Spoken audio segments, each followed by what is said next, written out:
Bonsoir à tous et bienvenue dans Les Gardiens du quotidien, votre rendez-vous d'actualité consacré aux faits divers marquants, à la prévention et à la réflexion sur la sécurité en France. Vendredi soir, dans la commune de Meillac, à une quarantaine de kilomètres au nord de Rennes, une simple soirée entre amis a tourné au drame. Deux hommes quadragénaires buvaient ensemble depuis plusieurs heures lorsqu'une violente dispute a éclaté. Sous l'emprise de l'alcool, l'un d'eux a saisi un sabre japonais, un katana, et a porté plusieurs coups mortels à son ami. La victime, grièvement blessée à l'abdomen, a été transportée en urgence au CHU de Rennes, où elle est décédée quelques heures plus tard. Le suspect, en état de choc, a lui-même appelé les secours avant d'être interpellé. Une enquête pour homicide volontaire est désormais ouverte par le parquet de Saint-Malo. Une tragédie qui rappelle combien l'alcool, associé à la colère, peut transformer un simple différend en drame irréversible. À Paris, dans le 19e arrondissement, rue Matisse, un jeune homme d'une vingtaine d'années a été poignardé à mort dans le parking souterrain de sa résidence. Selon les premiers éléments, une altercation aurait éclaté entre plusieurs habitants et un squatteur qui s'était introduit dans l'immeuble. Lorsque les résidents ont demandé à l'intrus de partir, celui-ci a réagi avec une violence extrême, frappant un homme au visage avant de sortir un couteau. La victime, touchée à l'abdomen, est décédée malgré les efforts des secours. Les enquêteurs du 3e district de la police judiciaire sont saisis. Pour l'heure, aucune arrestation n'a encore eu lieu. Les habitants sous le choc dénoncent une insécurité grandissante dans ce secteur du nord-est parisien.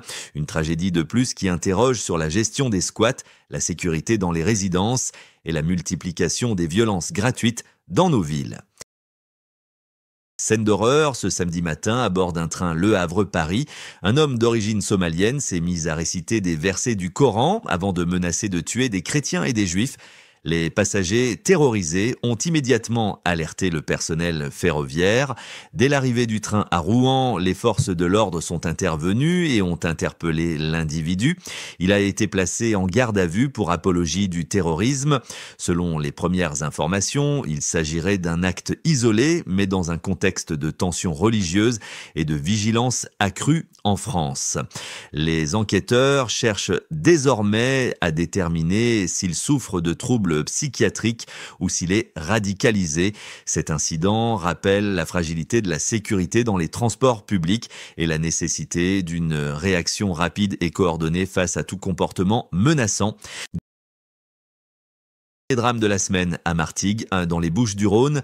Un garçon de 12 ans a été retrouvé pendu dans sa chambre samedi soir par sa mère et son frère. Les secours, appelés en urgence, ont tenté de le réanimer pendant plus de 45 minutes. En vain, le décès a été constaté peu après minuit. Une enquête a été ouverte pour déterminer les causes exactes du drame. Si la piste du geste volontaire est privilégiée, aucune hypothèse n'est écartée à ce stade. La ville est sous le choc. Une cellule psychologique doit être mise en place pour accompagner la famille et les camarades du jeune garçon. Ce drame nous rappelle l'importance d'être attentif aux signaux de détresse des adolescents. Isolement, tristesse, changement de comportement, parler, écouter, signaler peut parfois sauver une vie.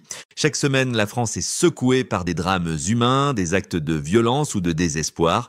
Comprendre ces faits, c'est aussi mieux se protéger, mieux prévenir et ne pas fermer les yeux. Merci à tous de nous avoir suivis. On se retrouve demain pour de nouvelles actualités. D'ici là, restez vigilants et surtout, n'hésitez pas à partager vos expériences ou vos conseils en commentaire. Votre témoignage peut aider d'autres personnes à éviter le pire. Abonnez-vous à la chaîne et rejoignez la communauté des gardiens du quotidien pour ne rien manquer des prochaines alertes, faits divers et conseils de sécurité. Parce que prévenir, c'est déjà agir.